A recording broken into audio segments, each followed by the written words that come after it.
I'm surprised, I'll admit. You haven't had a single good thing to say about physical affection between men and women. Kathrael looked down and to the side. I never kissed them, she muttered. When Fabian frowned in confusion and ducked his head to regain eye contact, she swallowed and continued in a more normal tone. Kissing isn't sex. I never used to kiss the men I was servicing. She glanced away again, honesty compelling her to add, not voluntarily, anyway.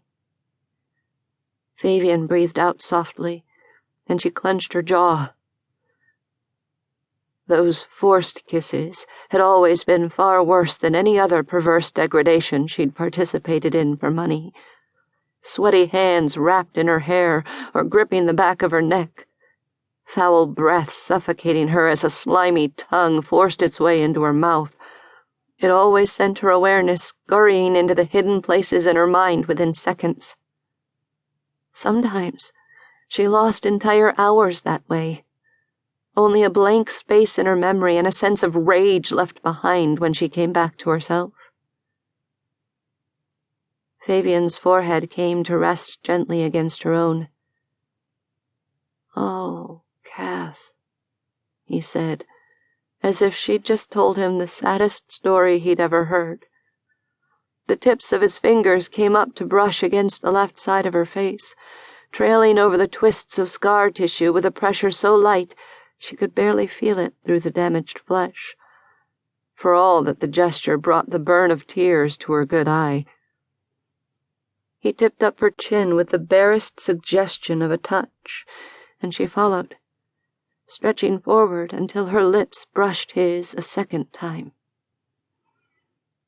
He met her with a sweetness that threatened to shatter her heart into 1,000 diamond-edged shards.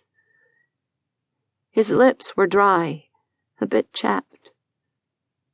His hand came up to cup her scarred cheek, as if it were precious, rather than ugly. Her chest did hitch then, but she had cried enough tears to last a lifetime these past days. Instead, she poured the feelings into the press of their lips. Whereas another man might have tried to take control of the kiss and deepen it, Fabian seemed utterly content to continue with light butterfly touches, undemanding of more. Eventually, when she was warm and heavy with the slowly settling weight of pent-up emotion, he stroked his thumb over her cheek and eased away. Her eyes had closed at some point. She blinked them open until he came into focus.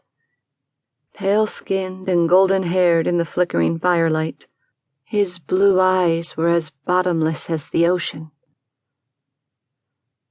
I won't see anyone else take from you what you do not freely give, he said, and a hint of his earlier sadness still lingered behind the words.